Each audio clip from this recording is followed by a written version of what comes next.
ان کی وفات ہو گئی۔ حضرت معاویہ رضی اللہ عنہ اس وقت مصر کے گورنر تھے اور حضرت عثمان رضی اللہ عنہ کی خلافت کا زمانہ تھا۔ جب معاویہ نے اپنے آپ سے روم پر لشکر کشی کی اجازت مانگی اور اجازت مل جانے پر مسلمانوں کا سب سے پہلا بحری بیڑا تیار ہوا جس نے روم کے خلاف جنگ کی۔ ام حرام بھی اپنے شوہر کے ساتھ اس لڑائی میں شریک تھیں اور اس طرح نبی اکرم کی پیشین گوئی کے مطابق مسلمانوں کی سب سے پہلی بحری جنگ میں شریک ہو کر شہید ہوئیں۔ شہادت کا وقوع اس وقت ہوا جب مسلمان جہاد سے لوٹ کر آ رہے تھے۔ گو ام حرام نہیں لڑی مگر اللہ کی راہ میں نکلی اور نص قرآن و حدیث کی روح سے جو کوئی جہاد کے لیے نکلے اور راہ میں اپنی موت سے مر جائے وہ بھی شہید ہے۔ پس ام حرام کو شہادت نصیب ہوئی اور اس طرح دعائے نبوی کا ظہور ہوا۔ حضرت ام حرام رضی اللہ عنہا آپ کی دودھ کی خالہ ہیں، رضائی خالہ ہیں، اسی لیے آپ ان کے ہاں آیا جایا کرتے تھے۔ وہ بھی آپ کے لیے ماں سے بھی زیادہ شفیق تھیں۔ روایت سے عورتوں کا جہاد میں شریک ہونا ثابت ہوا۔ امام بخاری کا مطلب یہ ہے کہ جیسے مرد یہ دعا کر سکتا ہے یا اللہ مجھ کو تو مجاہدین میں کر، مجھ کو شہادت نصیب کر، ایسے ہی عورت بھی یہ دعا کر سکتی ہے۔ نبی اکرم کے زمانے میں اور اس کے بعد خلفائے راشدین کے زمانوں میں بھی عورتیں مجاہدین کے ہمراہ رہی ہیں۔ ان کے کھانے پینے، زخم پٹی کرنے کی خدمات عورتوں نے انجام دی ہیں۔ حضرت عمر کی یہ دعا قبول ہوئی اور آپ مدینہ میں ابو لؤلؤہ مجوسی کے ہاتھ سے شہید ہوئے تھے۔ باب درجات المجاہدین فی سبیل اللہ، مجاہدین فی سبیل اللہ کے درجات کا بیان کہ جو اللہ کے راستے میں جنگ کے لیے، جہاد کے لیے جائے گا اس کا مقام و مرتبہ کیا ہوگا۔ سبیل کا لفظ عربی زبان میں ہاذہ سبیلی اور ھذا سبیلی مذکر و مؤنث دونوں بولا جاتا ہے۔ چونکہ حدیث میں فی سبیل اللہ کا لفظ آیا تھا اس لیے امام بخاری نے اس مناسبت سے سبیل کی تحقیق بیان کر دی اور یہ بتا دیا کہ یہ مذکر و مؤنث دونوں طریقے سے استعمال ہوتا ہے۔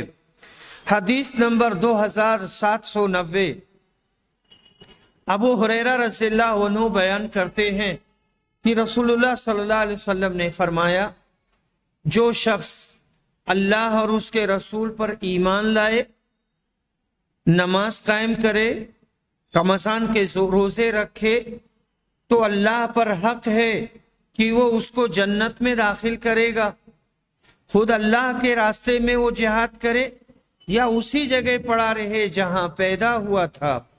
صحابہ نے عرض کیا، اللہ کے رسول، کیا ہم لوگوں کو اس کی بشارت نہ دے دیں اور یہ فضیلت نہ جا کر بتا دیں؟